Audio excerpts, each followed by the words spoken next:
When you are conducting screenings for adverse childhood experiences, really try to think about them at various levels. So you have individual relationship level factors.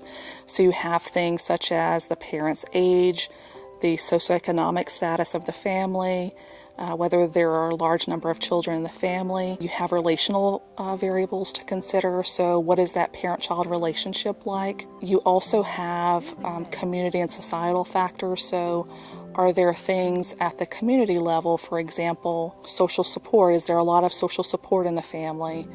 Are there policies in place in schools, for example, that might be impacting how a child is progressing in treatment, or that might impact how a child can progress in treatment? So making sure that as you're conducting your assessments that you're also assessing the myriad of things that can affect the child and his or her family. When I'm conducting screenings with families and looking for particular risks and protective factors, some of the things that pop out for me are looking at families that might be isolated. Not having an active or available social support network is a pretty big risk factor for being able to early identify instances of adverse childhood experiences.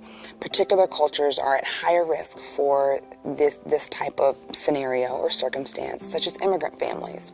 Immigrant families whose primary social support may be across the waters. And so when I'm conducting intakes and find out that a family is isolated in that way, that's something that I'm going to want to address as we move forward. Another risk factor is, again, previous experiences with adverse childhood experiences. So parents who report intergenerational abuse, parents who report intergenerational substance use, or unaddressed mental illness is a risk factor.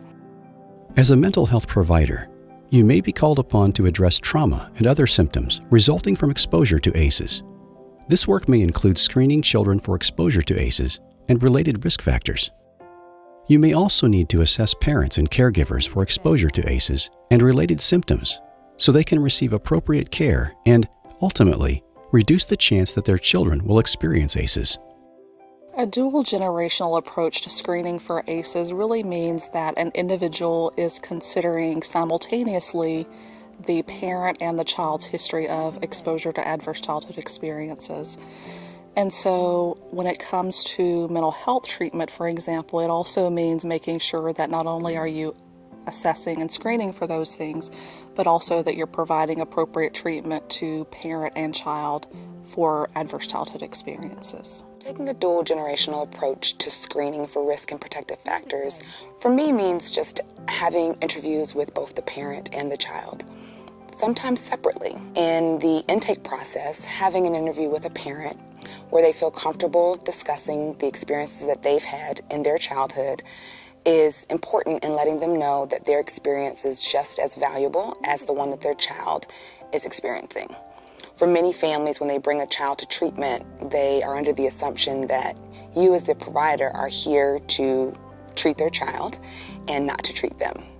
And so it's important in those initial visits to communicate the understanding that their child's behavior and their child's symptoms or their child's experiences are a direct reflection of the things that happen not just currently in the home, but perhaps the modeling that has been occurring in the home as a result of experiences that the parent has had. It's important to decrease a parent's defensiveness around disclosing their own childhood experiences by inviting them to have a conversation about those things and encouraging them to seek help for the things that haven't been addressed. Screening tools and techniques should be evidence-based and acceptable to the population with whom they'll be used. Visit the resources section of this training for more information and links to validated assessment tools that you can use with individuals, groups, and communities. Depending on the background and cultural experiences of the children, families, and communities you're working with, remember that some tools and techniques will require adaptation. While screening for risk factors can provide valuable information, mental health providers should also work to identify protective factors that can be enhanced or developed. Take a moment to review factors that can protect against ACEs.